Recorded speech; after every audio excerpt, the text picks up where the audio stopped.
ગુજરાતના ખેડૂતો પ્રામાણિક મહેનતુ છે અને જે ધિરાણ મેળવે છે તે પરત કરે છે.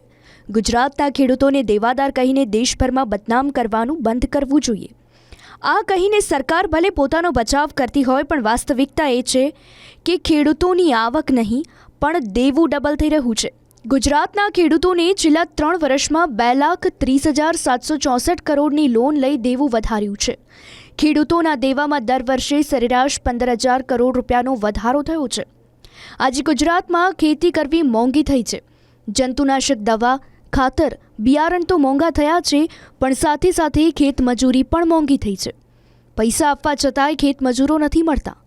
વિષમ પરિસ્થિતિ વચ્ચે ખેડૂતો અથાગ મહેનત કરી પાક પકવે તો પોષણક્ષમ ભાવો નથી મળતા.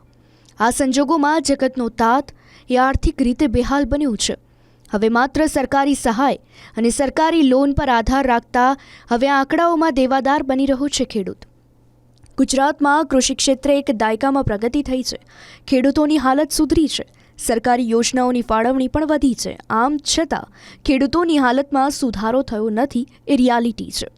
બાગાયતી ખેતી કરતા કેટલાક ખેડૂતોના વિકાસને જોઈને કૃષિ ક્ષેત્રમાં વિકાસની વાહવાઈ કરવી એ મૂર્ખામી છે.